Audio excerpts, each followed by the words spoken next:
Hey everybody.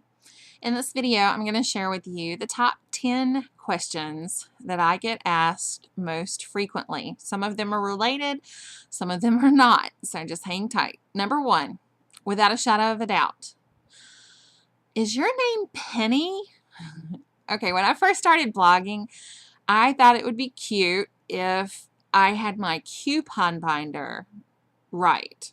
Pretend like my coupon binder was the one speaking. And the coupon binder's name is Penny. Well, website after website, it just seemed to follow me, and it finally stuck. So here we are at meetpenny.com. If you call me Penny, I may or may not know you're talking to me because my name is actually Tabitha. So if you want me to answer, call me Tabitha.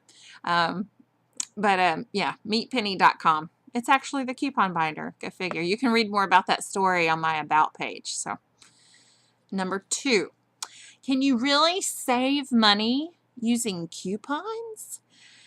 Yes, you can probably save as much money as you want to because sometimes food will even be available for free. All you're doing is you're looking for a rock bottom price, and then you're using a coupon on top of that. If you're in a really great location, you've got a store that will even double the value of your coupon. Unfortunately, there's not that many stores around here. Actually, there's only one that I know of that will double coupons. But so it is possible to get food available for free. Right now, our family doesn't use a whole lot of food-related coupons, but we do personal products like crazy. I very, very rarely pay anything for toothpaste, toothbrushes. We pay, maybe a quarter for deodorant. This is name brand stuff too. So yes, it is very possible to save money using coupons. You just have to invest the time into it and, learn how to do it. But it is possible. Question 3. You have 4 kids? Really? Do you know what causes that? All right. Chances are, if you ask me that question, I feel like you ask a silly question, you're going to get a silly answer. And I'm probably going to say something like, no. Could you explain it to me? Because I've really been struggling with figuring this out. I'm telling you, what goes around comes around. So anyway, number 4, closely related to number 3. Are you going to have more kids? Okay, honestly, if I were younger, yes, we would probably have, I don't know, at least 2 more kids. Unfortunately, I believe in the sanctity of human life, and I believe that that includes knowing what your body is capable of handling. Unfortunately, my body hasn't reacted so well to the last couple of pregnancies, and it's gotten harder and harder on me. So, our 4th child was it. Bill likes to say that the next 2 come from China. So if you're asking me if we're going to have more biological children, the answer is no. But if you're asking me if we're going to have any more children, period, I don't know. Just depends on what God puts in our path. Question 5. How do you find the time to do it all? I don't. I really don't. I promise you. Right now, let's see. There's a reason why this screen is tight on my face, because if you looked anywhere else in this room, you would be like, wow, that's a mess. It really is. My home is neglected. My children are not. My husband is not. My God is not. But my house is so neglected. It is the last priority on my list every week, every day. I mean, we keep it healthy, but there are piles of stuff waiting to be sorted, waiting, clothes right across the room for me, waiting to be hung. So it's just not high on the priority list. So there you go. If you thought I was Superwoman, sorry, I'm not Superwoman. I don't pretend to be. Question number 6. So how long do you plan on homeschooling your kids? I really have no idea. We plan on homeschooling until God says stop.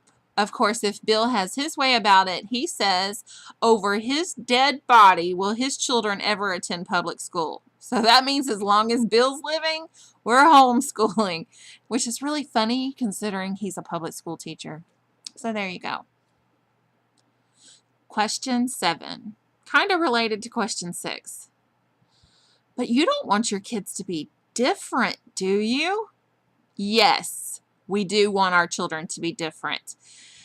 We want our children to be socialized, but we want them to be influenced mainly by us. If you want to call that unsocialized, we'll just have to beg to differ. Our children are given plenty of opportunities to be around others. And honestly, they're probably more socialized than a child in public school, because if you think about it, a child goes to public school, they sit in one classroom the majority of the day, surrounded by 20 other children and one teacher.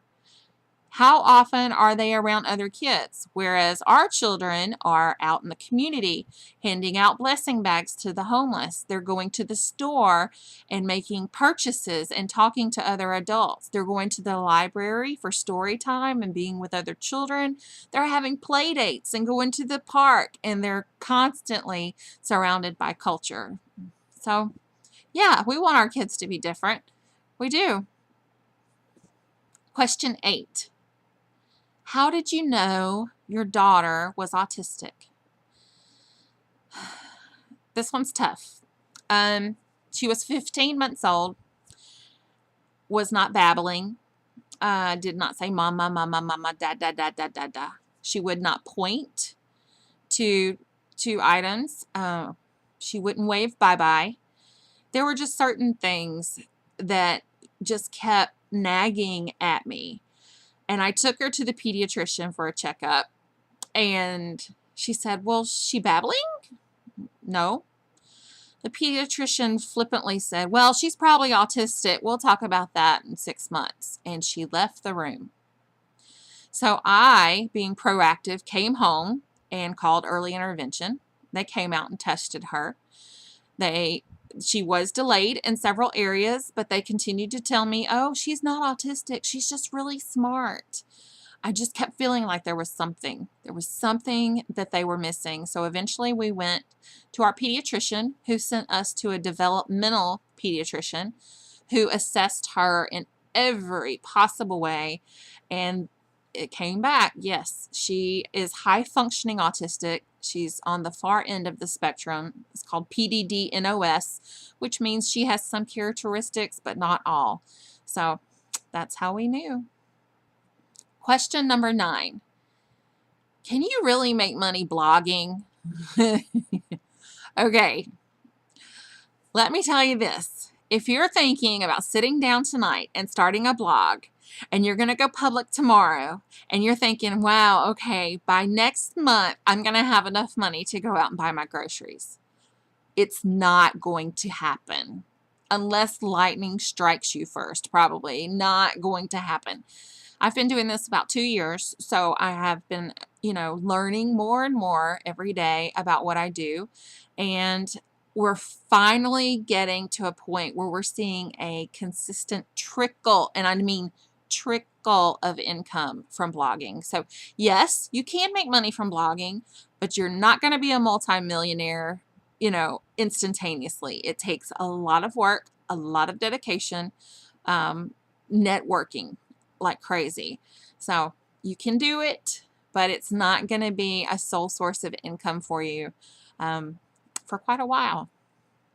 Question 10. Your husband has an iPad and you have a Kindle Fire. What's the difference between the two? Well, honestly, the difference is the screen size. The Kindle Fire is smaller. You also cannot take pictures or videos with the Kindle Fire, and you can do that with the iPad.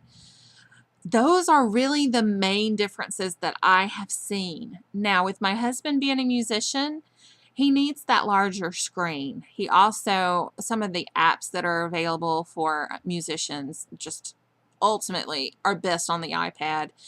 I don't even think they're available for the Kindle Fire. So I guess it just depends on your profession, which one works best for you. For homeschooling for us, the Kindle Fire is fine. For being a blogger, the Kindle Fire works fine for me. Sometimes I do wish I had the ability to take pictures, and I can't do that with the Fire, but it just depends on who you are and what you want to use it for. Okay, so those are the top 10 questions that I get asked most often. I hope you found it somewhat entertaining.